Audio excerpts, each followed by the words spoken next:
안녕하세요. 닥터 미수다 이강산입니다. 오늘은 조금 색다른 주제로 찾아뵙게 되었습니다. 저는 제가 운영하고 있는 병원에서 직원들에게 읽고 싶은 책을 신청을 받아서 1년에 한두 차례 책을 선물하고 있습니다. 오늘은 그 중에서도 제가 귀하게 생각했던 책 한 권을 소개하려고 합니다. 채소의 인문학이라는 책입니다. 이 책은 총 5부로 이루어져 있는데요. 1부에서는 선사시대나 삼국시대나 이때부터 현대에 이르기까지 우리 채소와 나물의 역사를 기술하고 있고, 2부에서는 우리가 즐겨 먹는 채소의 문화조리법 이런 것들, 3부 채소조리법의 비밀, 4부는 채식이 왜 건강한 음식인지, 마지막 5부에서는 앞으로 지구의 먹거리 문제를 해결하기 위한 나물의 역할을 다루고 있습니다. 닥터 미수다에서 갑자기 무슨 채소냐 하실지 모르겠습니다. 크게는 우리 건강과 비만 문제를 근본적으로 관통하는 철학이 있기도 하고요. 지구온난화나 기아와 비만 이런 것들과 더불어서 불평등과도 연관되는 전 지구적인 이슈가 포함되어 있기 때문입니다. 몇 년 전에 제가 미국 동남부를 방문할 기회가 있었는데요. 조지아와 플로리다를 잇는 고속도로를 몇 시간 동안 운전하면서 휴게소 같은 곳들을 들려서 식사를 했던 기억이 있습니다. 우리가 영화나 드라마 같은 데서 보던 그런 모양의 식당들이 있는데 메뉴를 보면서 많이 당황스러웠습니다. 초록의 신선한 채소, 과일 이런 것들은 거의 찾아볼 수가 없고, 거의 대부분 곡물류, 육류, 베이컨, 감자 이런 것들로 이루어진 메뉴들이었기 때문인데, 먹거리 사막, 푸드 데저트라는 표현처럼 신선한 채소를 공급이 어렵고 그리고 구하기가 어렵고, 그래서 그야말로 사막에 와 있는 듯한 느낌을 받았었던 기억이 있습니다. 우리나라는 어떤가요? 시장이나 크고 작은 마트들 가면 신선한 야채를 언제든지 구할 수가 있죠. 오죽하면 사람들의 왕래가 잦은 길거리나 아파트 입구에서도 야채를 내다 파는 할머니들을 심심치 않게 볼 수가 있습니다. 우리에게는 아무렇지 않은 그런 장면들이지만 사막에서는 아주 진귀한 풍경일 수밖에 없죠.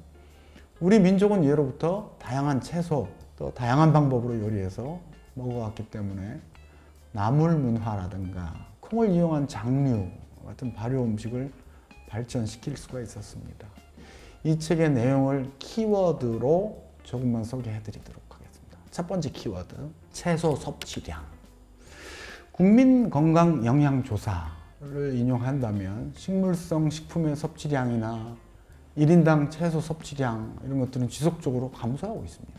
1인당 하루 채소 과일의 권장 섭취량은 400g 정도인데 2012년 기준으로 봤을 때 294g으로 충분하지 못하다고 합니다. 두 번째 키워드는 채소와 문화. 단군 신화에서 마늘과 쑥이 등장하듯이 선사시대로부터 현재까지 역사 기록과 각종 문학작품, 그림, 세시풍속 이런 것들 가운데 수많은 채소와 관련된 내용들을 정리해서 소개하고 있습니다. 이 안에는 율곡, 허균, 다산, 추사, 심사임당 이런 인물들의 이야기가 소개되고, 최근 들어서는 박경리의 토지, 식객, 대장금까지 아주 익숙하면서도 흥미로운 내용들이 다 나와 있습니다. 다음 키워드는 나물민족인데요. OECD의 보고서는 회원국들 중에서 한국인의 채소 섭취량이 세계 1위라고 발표했어요. 채소, 소채, 야채, 나물, 남새, 푸성기 부르는 이름에 대한 설명들도 있고요. 다양한 조리법도 소개가 되고 있습니다. 죽, 국, 찜, 숙채, 생채 처음 들어보는 조리법들도 꽤 있습니다. 옛날 조리서 중에는 산가요록, 식료, 찬요, 수은자빵, 음식디미방, 반찬 등속 이런 것들도 있다고 합니다. 채소와 건강. 서구 영양학에서 주장하는 건강식단의 핵심은 균형성 그리고 다양성.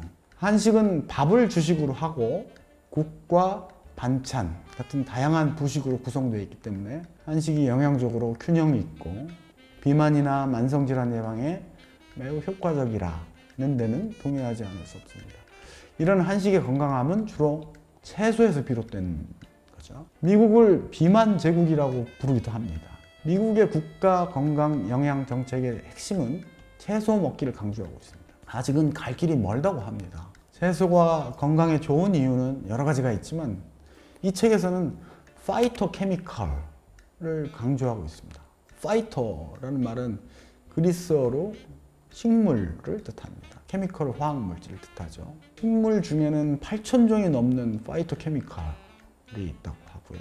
이것들을 5가지의 고유 색깔로 쉽게 구분해 나가서 우리가 다양하게 섭취하도록 구분하기도 하는데요.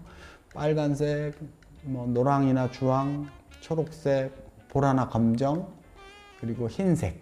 이게 결국 파이토 컬러라고 표현을 하는데요. 자, 그 다음에는 우리나라에서 장수 인구가 많은 지역을 묶어서 장수 벨트라고 부르고 있는데요. 소백산맥 인근, 지리산 언저리 이쪽에 구례, 곡성, 순창, 담양 이런 지역들인데요. 이쪽을 장수 벨트라고 부르고 장수인들이 많다고 하죠. 장수인들의 음식을 조사해 봤더니 채소를 기반으로 한 소박한 식사라고 합니다. 요즘 TV를 보면 맛집을 소개하는 프로그램들이 참 많습니다. 음식을 많이 주는 게 꽤 미덕인 것 같고요. 또 음식을 많이 먹기로 유명해진 연예인이나 유튜버들도 꽤 많습니다. 장수의 비결, 건강의 비결, 좋다고 일부러 찾아 먹고 맛있다고 너무 많이 먹는 거 이런 걸 피하고 맛없는 음식들도 즐길 줄 알고 다양한 음식들을 골고루 먹는 것, 이것을 미덕으로 삼는 것이 아닐까 합니다. 자, 마지막 키워드는 먹거리와 지구입니다. 먼저 비만과 기아 문제인데요.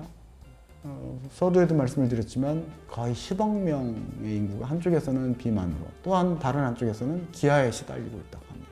유엔의 식량농업기구 FAO에서는 과연 미래 인구를 먹일 수 있는 식량 생산이 가능할까 우려하고 있습니다. 즉, 인구는 증가하는데 식량 생산이 따라가지를 못하는 거죠. 또 다른 문제는 환경 문제입니다.